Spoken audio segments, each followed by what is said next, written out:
بسم اللہ الرحمن الرحیم۔ ایسی ویرانی سے کبھی بھی نہیں گھبرانا چاہیے جو کسی عظیم کام کے لیے مقدمہ اور آغاز ہو۔ پتھر موسم بہار میں بھی سرسبز نہیں ہوتا، خاک بن جا کے تجھ سے رنگا رنگ پھول کھلے۔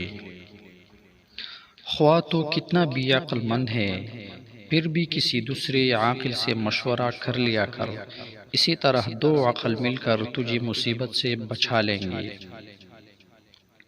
چمگادڑ سورج کی نہیں بلکہ در حقیقت وہ اپنے آپ کی دشمن ہوتی ہے۔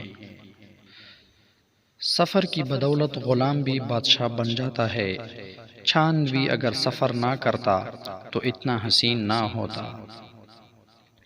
انسان پر اگر عقل غالب ہو تو وہ فرشتوں سے بھی آگے بڑھ جاتا ہے، اگر شہوت غالب ہو تو جانوروں سے بھی نیچے گر جاتا ہے۔ اس دنیا میں کوئی خزانہ سام کے بغیر، کوئی پھول کانٹے کے بغیر، اور کوئی خوشی غم کے بغیر نہیں ہے۔ اگر آدمیت صرف انسانی صورت کا نام ہوتا تو رسول اللہ صلی اللہ علیہ وسلم اور ابو جہل ایک جیسے ہوتے، حالانکہ ایسا نہیں ہے۔ خواہش کے سام کو ابتدا ہی میں مار دینا چاہیے۔ اگر دیر کروں گی تو یہ بڑھتے بڑھتے ایک اژدہا بن کر تمہارے قابو سے باہر ہو جائے گا۔ کسی شخص کی زندگی کا انداز اس کے سوچوں پر منحصر ہوتا ہے۔ جاہل صاحب منصب جو درندگی کرتا ہے وہ 100 درندے بھی نہیں کر سکتے۔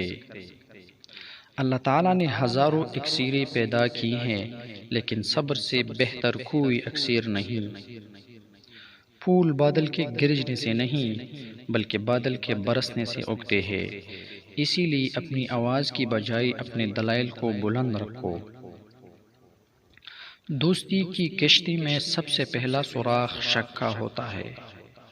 اگر تو ایک بیکار پتھر ہے تو کسی صاحب علم کے پاس جا، نایاب گوہر بن جاؤ گے۔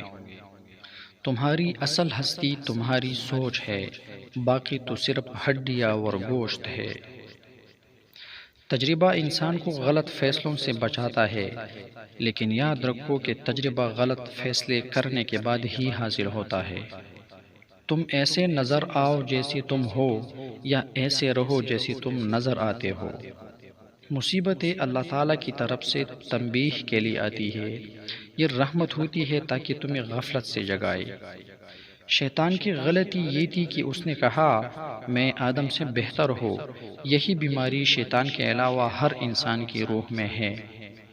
اے میرے دل، کسی بھی چیز پر پریشان ہونے کی ضرورت نہیں، نہ یہ درد ہمیشہ رہے گا اور نہ یہ زندگی۔ سورج کی تعریف حقیقت میں اپنی آنکھوں کی تعریف ہے۔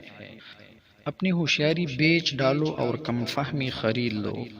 دوست وہ ہے جو اس وقت تمہارے ساتھ ہو جس وقت تم کچھ بھی نہ ہو۔ دشمن ہمیشہ دماغ کے منتخب کرو اور دوست ہمیشہ کردار کے۔ زندگی کے حسین لمحات کو غنیمت جانو، بہت جلد یہ تم سے چھن جائیں گے۔